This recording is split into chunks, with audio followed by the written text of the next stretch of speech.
আমি ছোটোবেলা থেকে আজ পর্যন্ত যতটুকু আমার বয়স হয়েছে আমি এই পর্যন্ত দেখলাম পৃথিবীর যতগুলা কান্ট্রিতে ঘন ঘন সরকার উৎখাত করা হয় ওই সমস্ত কান্ট্রিগুলোতে আপনার উন্নয়নের ছোঁয়াটা একটু কমই থাকে।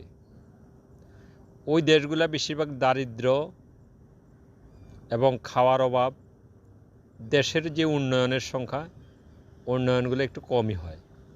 কারণ হলো যখন সরকার বারবার উৎখাত করা হবে তখনই দেশের সরকার তার প্রতি ওই দেশের প্রতি একটু অনীহা এসে যাবে। কারণ এত কাজ করেও তো আমার কোনো লাভ হলো না, আমার কোনো সম্মান হলো না, আমার কোনো মূল্য রইল না। সেই ক্ষেত্রে জনগণ এতে করে জনগণেরই বিশেষ করে লস থাকে।